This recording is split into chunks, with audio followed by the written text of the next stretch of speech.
Biofuel एक ऐसा renewable energy source है जो प्लांट्स, एग्रीकल्चरल वेस्ट और एनिमल वेस्ट जैसे ऑर्गेनिक मटेरियल से बनता है।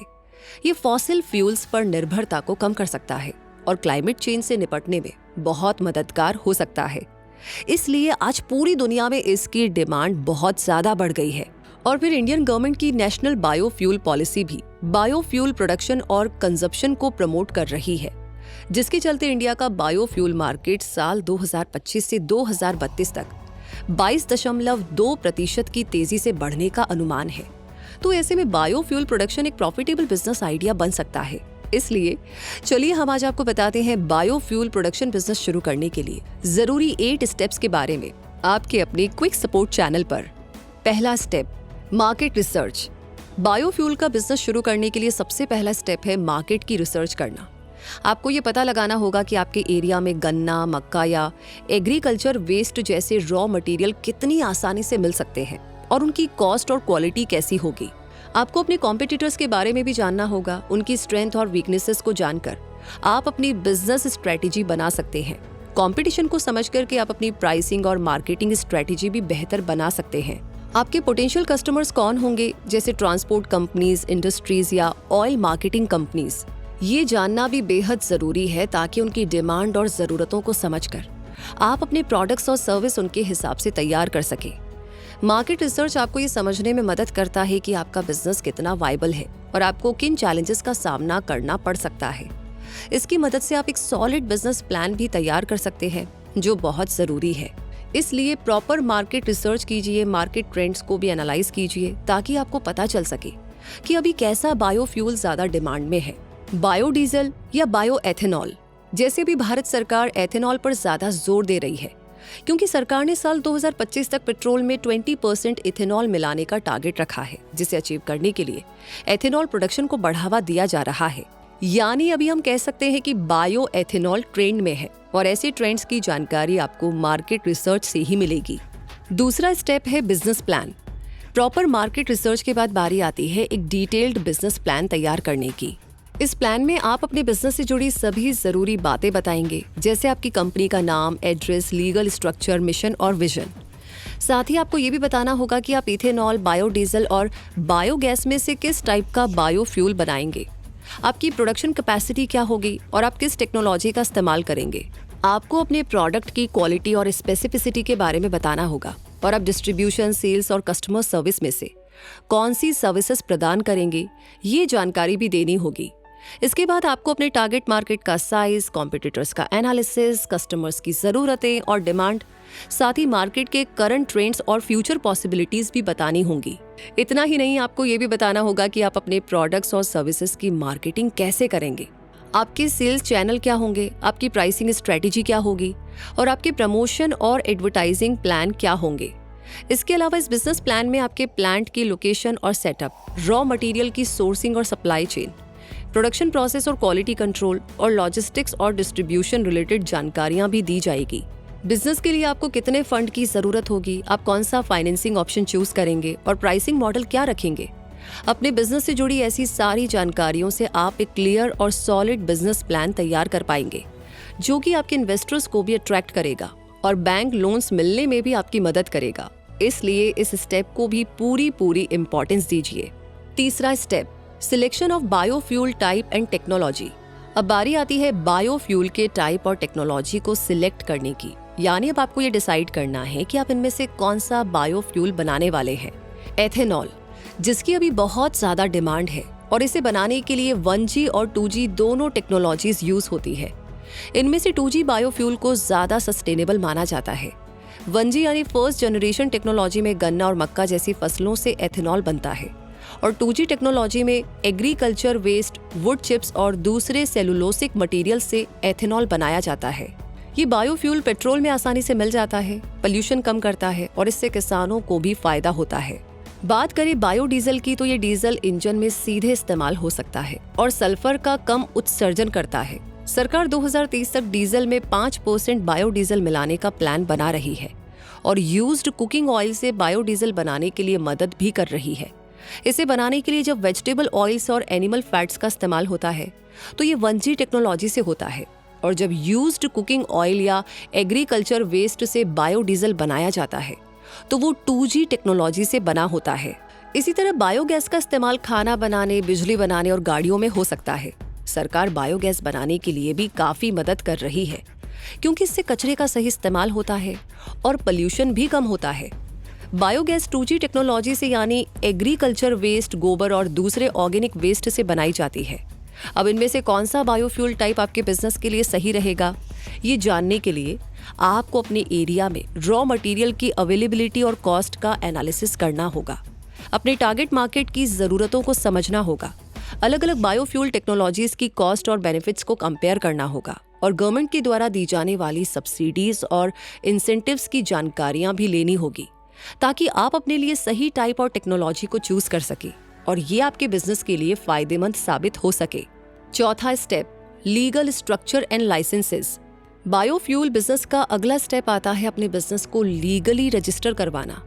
इसके लिए आपको ROC यानी रजिस्ट्रार ऑफ कंपनीज से रजिस्ट्रेशन कराना होगा, जिसमें आप अपने बिजनेस की जरूरत के अनुसार अपनी कंपनी को सोल प्रोप्राइटरशिप, पार्टनरशिप, LLP या प्राइवेट लिमिटेड कंपनी के रूप में रजिस्टर करवा सकते हैं। अपने बिजनेस के लिए आपको GST रजिस्ट्रेशन भी करवाना होगा और अगर आपका प्रोडक्ट फूड मटेरियल की तरह यूज हो रहा है, जैसे यूज्ड वेजिटेबल ऑयल, तो आपको FSSAI और BIS स्टैंडर्ड्स के लिए भी रजिस्टर करना पड़ सकता है। आपके पास फैक्ट्री लाइसेंस होना चाहिए और अगर आप मेथनॉल जैसे डेंजरस सब्सटेंस यूज कर रहे हैं तो आपको एक्सप्लोसिव लाइसेंस की जरूरत भी पड़ेगी। इनके अलावा आपको पोल्यूशन कंट्रोल बोर्ड से कंसेंट टू एस्टेब्लिश यानी CTE और कंसेंट टू ऑपरेट यानी CTO के लिए परमिशन भी लेनी होगी। पांचवा स्टेप, फंडिंग। अपने बायोफ्यूल बिजनेस के लिए आपको कितने फंड की जरूरत होगी और कौन से सोर्सेज से आप ये फंड इकट्ठा करेंगे, इसके बारे में आपको सही और सटीक जानकारी होनी चाहिए।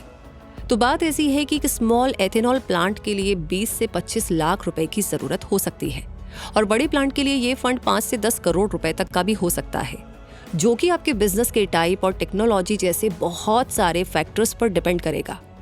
तो ऐसे में आप अपने सॉलिड बिजनेस प्लान के दम पर बैंक से लोन ले सकते हैं, गवर्नमेंट सब्सिडीज का फायदा उठा सकते हैं और प्राइवेट इन्वेस्टर्स को भी अपने बिजनेस की तरफ अट्रैक्ट कर सकते हैं। इस फील्ड में GBA यानी ग्लोबल बायोफ्यूल्स अलायंस के आने से इंडिया में इन्वेस्टमेंट के चांसेस वैसे भी काफी ज्यादा बढ़ गए हैं। GBA एक अंतर्राष्ट्रीय पहल है जो बायोफ्यूल के उपयोग को बढ़ावा देने के लिए काम कर रही है। इसके जरिए बायोफ्यूल बिजनेस को सस्टेनेबल एनर्जी ऑप्शन के रूप में प्रमोट किया जा रहा है, इसलिए इन्वेस्टर्स को भी इसमें अपना ब्राइट फ्यूचर दिखाई दे रहा है, इसलिए वो ज्यादा और बेहतर इन्वेस्टमेंट कर रहे हैं। अब आपके लिए फंडिंग का कैसा तरीका सबसे सही रहेगा, ये आपको चूज करना होगा। छठा step, plant location and raw material sourcing. Biofuel business के लिए प्लांट की सही लोकेशन चुनना और रॉ मटेरियल की सोर्सिंग करना दोनों ही बहुत इंपॉर्टेंट है। प्लांट ऐसी जगह पर होना चाहिए जहां पर रॉ मटेरियल आसानी से मिल जाए, जैसे एग्रीकल्चर एरिया के पास।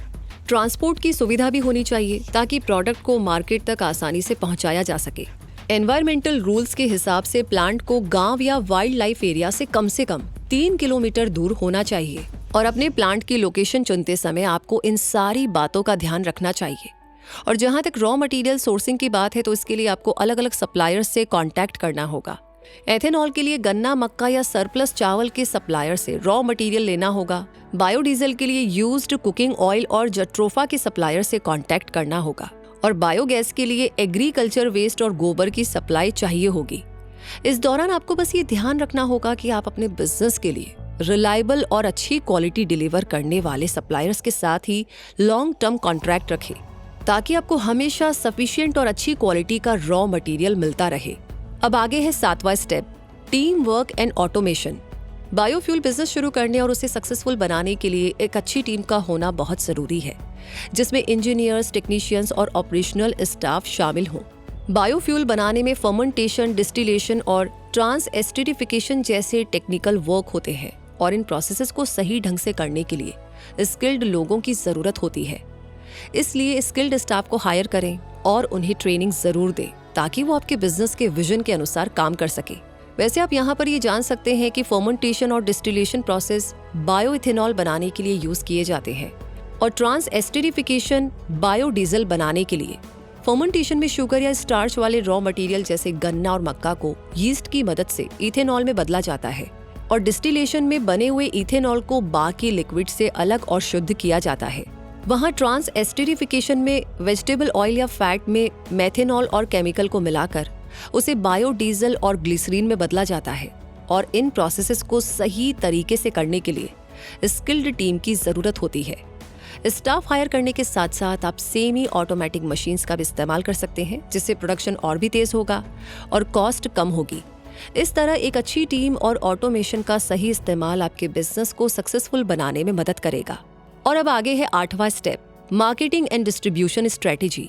बायोफ्यूल प्रोडक्शन बिजनेस में मार्केटिंग और डिस्ट्रीब्यूशन स्ट्रेटेजी एक अहम रोल निभाती है। इसमें आपको अपने प्रोडक्ट की यूएसपी तय करनी होगी, यानी वो खास बातें जो आपके बायोफ्यूल को दूसरों से अलग बनाती है, जैसे कि कम कार्बन फुटप्रिंट, बेहतर माइलेज या कम कीमत। फिर टारगेट कस्टमर्स तक अपनी पहुंच बनानी होगी। इसके लिए आप ऑनलाइन और ऑफलाइन दोनों तरीकों से मार्केटिंग कर सकते हैं। ऑनलाइन तरीके में आप वेबसाइट, सोशल मीडिया और डिजिटल एडवर्टाइजिंग का यूज़ करें, और ऑफलाइन में सेमिनार, ट्रेड शो और लोकल एडवर्टाइजिंग काम में आ सकती है। गवर्नमेंटल इंस्टीट्यूशंस और बड़े इंडस्ट्रियल क्लाइंट्स के साथ लॉन्ग टर्म कॉन्ट्रैक्ट्स बनाना भी आपके लिए फायदेमंद रहेगा। डिस्ट्रीब्यूशन के लिए लॉजिस्टिक्स का सही प्लान बनाइए। ये तय कीजिए कि आपके प्रोडक्ट का स्टोरेज और ट्रांसपोर्ट कैसे किया जाएगा। लोकल डिस्ट्रीब्यूटर्स और डीलर्स का नेटवर्क बनाकर आप आसानी से बायोफ्यूल को हर जगह पहुंचा सकते हैं। इसके साथ ही कस्टमर फीडबैक को भी ध्यान में रखें और अपनी स्ट्रैटेजी को समय समय पर अपडेट करते रहें। तो इस तरीके से इन 8 स्टेप्स को ध्यान में रखकर आप अपना बायोफ्यूल प्रोडक्शन बिजनेस शुरू करने के बारे में सोच सकते हैं, और इस बिजनेस के जरिए प्रॉफिट भी कमा सकते हैं और एनवायरनमेंट को सपोर्ट भी कर सकते हैं। तो ये वीडियो यहीं पर कंप्लीट होता है। इस बारे में आपकी अपनी राय, आप क्या कहना चाहते हैं, कमेंट सेक्शन में जरूर बताएं। लाइक ऑलरेडी कर दिया है तो शेयर करना बिल्कुल ना भूले। बाकी क्विक सपोर्ट फैमिली का हिस्सा अभी तक आप नहीं बने हैं, काफी टाइम से वीडियोस देख रहे हैं, लाइक कर रहे हैं, शेयर कर रहे हैं, लेकिन कभी कभी होता है ध्यान नहीं रहता, तो फिर चेक कर लीजिए कि आपने क्विक सपोर्ट चैनल को सब्सक्राइब तो कर रखा है। नहीं है तो तुरंत कर लीजिए, बेल आइकन को प्रेस कर दीजिए, बस हो गया काम। लेकिन एक छोटा सा काम और, अगर किसी टॉपिक पर वीडियो देखना चाहते हैं तो वो टॉपिक लिख भेजिए। तब तक के लिए मैं रूबी पारिक आपसे कहूंगी, रखिए अपना ध्यान, हमेशा अपने आप को अपडेट रखें क्विक सपोर्ट के साथ। धन्यवाद।